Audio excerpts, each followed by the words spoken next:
guys, welcome back to my channel. Hope you all guys are doing well. So today's video is going to be quick DIY t-shirt transformation.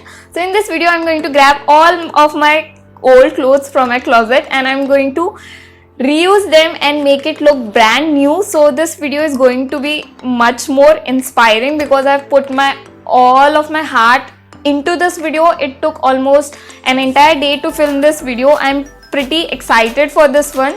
So before getting into this video, make sure you give this video a big fat thumbs up, comment down to let me know how was this video, subscribe to my channel and also press the little bell icon to get notified each time I upload a new video. And yes, without a further ado, we should just get started with this video.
hope you guys enjoyed watching this video. If you did, then make sure to give this video a big fat thumbs up. In case you guys are about to recreate any of the DIY from this video, then make sure to tag me on my social media using the hashtag DIY with Bera. All of my social media handles will be present in the description box below. Comment down to let me know which was your personal favorite DIY and follow me on my social media. I'll see you guys really soon. Bye bye.